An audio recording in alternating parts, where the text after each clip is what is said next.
भाई देखिए, अगर अन्याय हो रहा है उसके खिलाफ हम लड़ेंगे, तो ये कौन सा अग्रेसिव है? अगर तहसीलदार ने कोई कमी करी है, जाहिर सी बात है उसको जवाब देना पड़ेगा। उसके बाप का राज नहीं है, कानून का राज है। वो भी मर्जी से किसी को न तोड़ सकता है न जोड़ सकता है। जो आदमी जेल के अंदर है, कितने नोटिस दिए उसको मौका मिला कि नहीं मिला जवाब देने का? तो जवाब फाइल हुआ कि नहीं हुआ? क्या कार्रवाई करी? जब मामला कोर्ट में है तो इतनी जल्दी क्या चल रही थी? तो चाहे कोई भी अधिकारी हो, अगर वो नियम की पालना नहीं करता है, उसकी जिम्मेदारी है। उसने शपथ ली है, उसको तनख्वाह दे रहे हैं हम और आप लोग, तो सबकी जिम्मेदारी है। सर, जो साइबर ठगी कर रहे हैं, आप पूरी कॉन्फ्रेंस में उनको बचाते हुए नजर आए, क्योंकि ऐसा स्टैंड लिया जाएगा जिससे आपसे मैंने 4 बार कहा है कि जो गलत करता है उसके खिलाफ है, उस पर कार्रवाई हो, उसको 10% फालतू सजा मिले। अगर 5 साल की सजा मिलती तो 6 साल की सजा मिले उसको, तो कोई नहीं बचा रहा। लेकिन क्या उसके एक आदमी की वजह से क्या आप पूरे इलाके को टारगेट करेंगे? ये आप पैर में गोली, ये कौन मार सकता है पैर में गोली?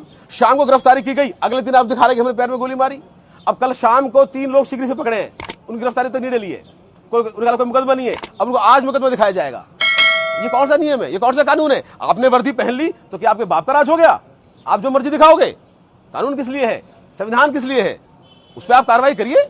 अगर मैंने जुल्म किया है तो मुझे आप जेल में डालिए, मुझे ट्रायल की सजा कराइए।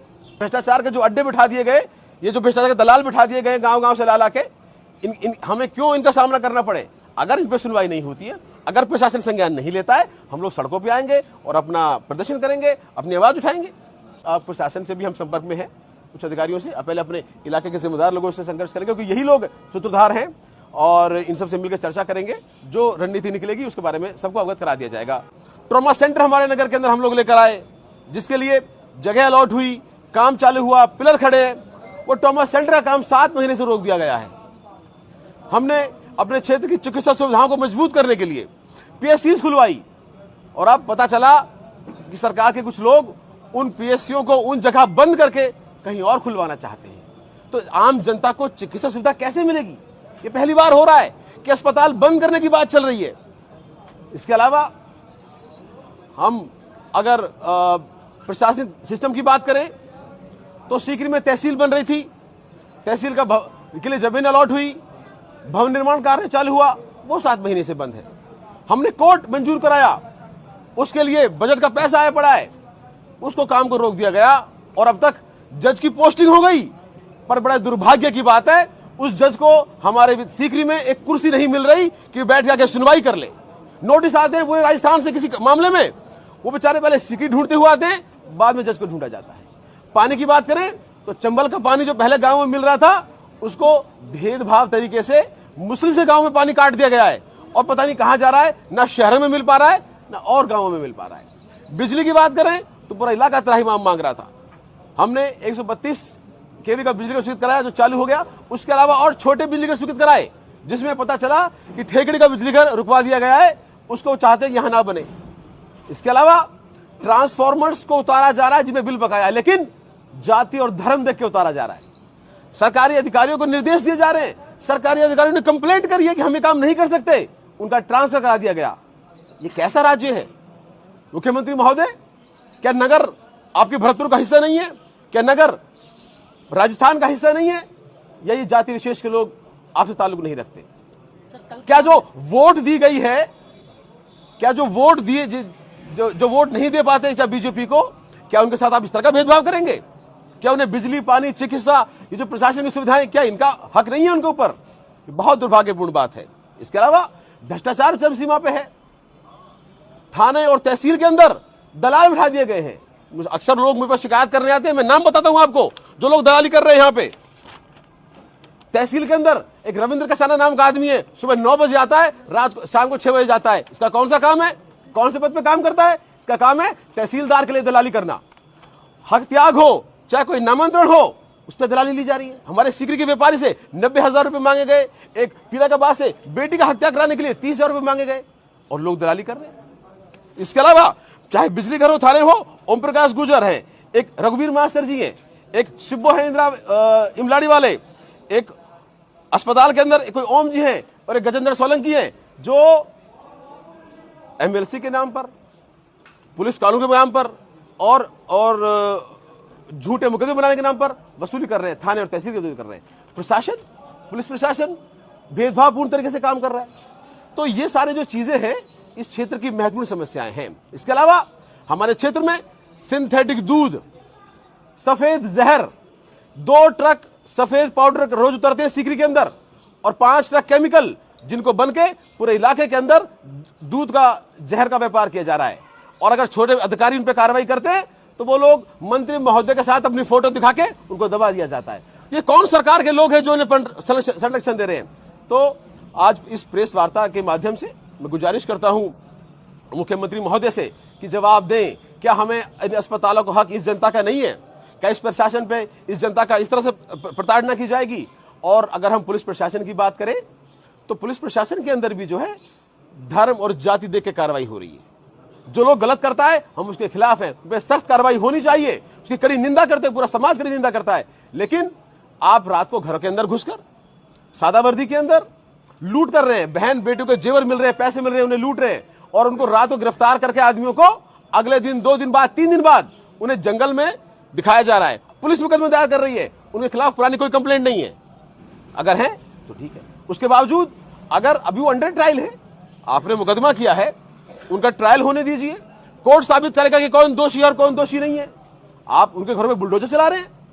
ऐसे तो केजरीवाल जी भी घोटाले के अंदर जेल के अंदर है। आपकी हिम्मत है, इस पूरी बीजेपी सरकार की, केंद्र सरकार की हिम्मत है तो केजरीवाल घर बुलडोजर चला के दिखाए।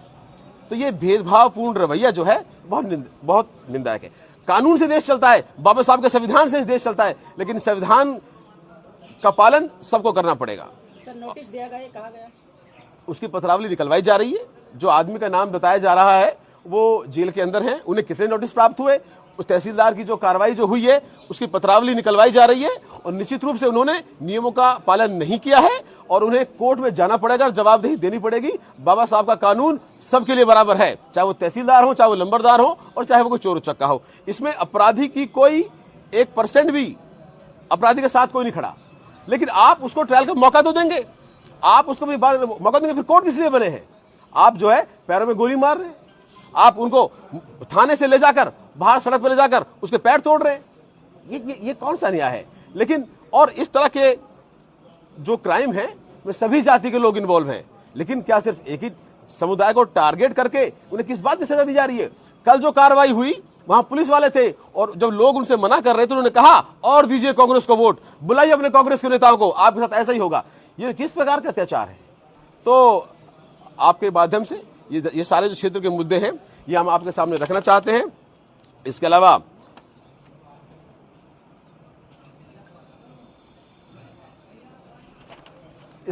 पूरे नगर विधानसभा के अंदर 7 महीने हो गए, 7 रुपए का काम नहीं हो पाया सरकार के द्वारा और झूठा माहौल बना के भाषण देकर लोगों को गुमराह किया जा रहा है। तो मुख्यमंत्री जी कल पधार रहे हैं। मुख्यमंत्री जी आपसे हमारे यही सवाल है, क्या इन चिकित्सा सुविधाओं पे हमारा हक नहीं है? क्या ये पुलिस इसी तरह हमारे साथ भेदभाव करेगी? क्या प्रशासन दलाली और इस ठेकेदारी का अड्डा बन जाएगा? हम आपसे गुजारिश करते हैं कि आप इनका संज्ञान लें। हमें आपसे उम्मीद है, आप हमारे मुखिया हैं, हमारे जिले के, हमारे लिए गौरव की बात है कि भरतपुर का आदमी आज प्रदेश का मुखिया बना है। लेकिन आप जो है,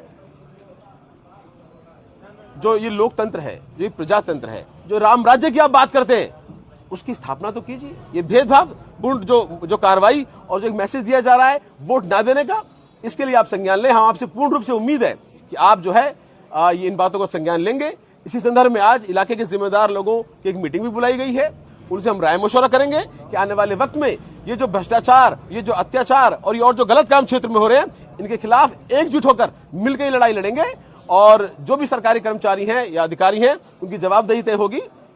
और आप सबका आप पधारे, बहुत बहुत धन्यवाद। कोई सवाल हो तो आप। संरक्षण की बात की थी, आरोप लगाया जा रहा है कि कांग्रेस पार्टी रही तो उसके संरक्षण में ज्यादा अपराध पला बढ़ा है, चाहते तो तब भी रोक लग सकती थी। ये कौन सी रोक लग रही है? ये कौन लोग आरोप लगा रहे हैं? देखिए, विपक्ष का काम है। जब वो लोग विपक्ष में थे तब उन्होंने ये बातें क्यों नहीं उठाई? और इस तरह के आरोप प्रत्यारोप हमेशा से लगते आए हैं। और अगर कोई अपराधी है तो उस पर कार्रवाई हो, पहले भी कार्रवाई होती थी। आप रिकॉर्ड निकालिए, जब भी कभी ऐसे कोई मामले होते थे, चाहे वो बाहर की पुलिस आती थी, उनको अरेस्ट करके ले जाती थी। अब तो बाहर की पुलिस कोई नहीं आ रही यहाँ पे, अब तो पुलिस ही मुकदमा दायर कर रही है। 420 किसके साथ हुई? किसी के साथ नहीं। शक के आधार पे मुखबिर ने सूचना दी, इस आदमी को पकड़ लिया। और मैं आपसे एक और आरोप लगाना चाहता हूं, ये सारे झूठे मोबाइल हैं, ये सारे झूठे सिम कार्ड हैं। मैं दावे की गारंटी के साथ कहता हूं, आप थाने के रिकॉर्ड का जो माल खाना है उसका ऑडिट करा लीजिए। जितनी जब्ती होती है उतना सामान नहीं है इनके पास में। वही फोन, वही मोबाइल, वही लोगों को बना के सिर्फ मुकदमे बना रहे हैं। तो तो ये सब बातें ट्रायल में सामने आएंगी, मौका दीजिए, और अगर कोई अपराधी है उसे कड़ी से कड़ी सजा मिले। और हम कहते हैं 10% फालतू मिले। ना मुस्लिम समुदाय ना इस इलाके के क्षेत्र के लोग इस काम को पनपने देना चाहते हैं, लेकिन ये लोग कार्रवाई नहीं करना चाहते। ये लोग सिर्फ झूठा माहौल बनाकर जनता में भय और खौफ पैदा करना चाहते हैं और कानून की धज्जे उड़ा रहे हैं। साहब, एक सवाल ये बनता है कि पुलिस और प्रशासन का ये कहना है कि जिस जमीन पे उन्होंने अवैध संपत्ति बनाई वो सरकारी है, गैर मुमकिन नाला है। क्या किसी भी व्यक्ति को सरकारी जमीन पर कब्जा करने का अधिकार है? और यदि प्रशासन उसे तोड़ता है तो उसका राजनीतिकरण किया जा रहा है? क्या साइबर अपराधियों को बढ़ावा देने का प्रयास किया जा रहा है? देखिए, जो नोटिस उन्हें प्राप्त हुआ उसके खिलाफ उन्होंने बताया कि ये जमीन हमारी पुश्तैनी है। उन्होंने कोर्ट में एप्लीकेशन भी लगाई है।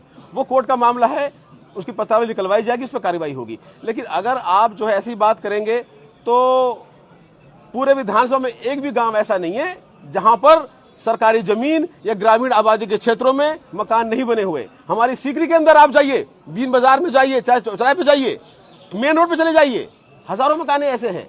तो अगर कार्रवाई करना चाहते हैं आप, अगर इसको आप अवैध जगह पे निर्माण की कार्रवाई करते हैं तो आप जवाब दें कि कितने लोगों को आपने चिन्हित किया, क्या सर्वे हुआ। तो मतलब टारगेट करके क्यों कार्रवाई की जा रही है? हमारा सवाल इस बात पे है। हम सरकार के साथ हैं, कानून के साथ है, कार्रवाई होनी चाहिए, पर कार्रवाई हो फिर सब पे हो।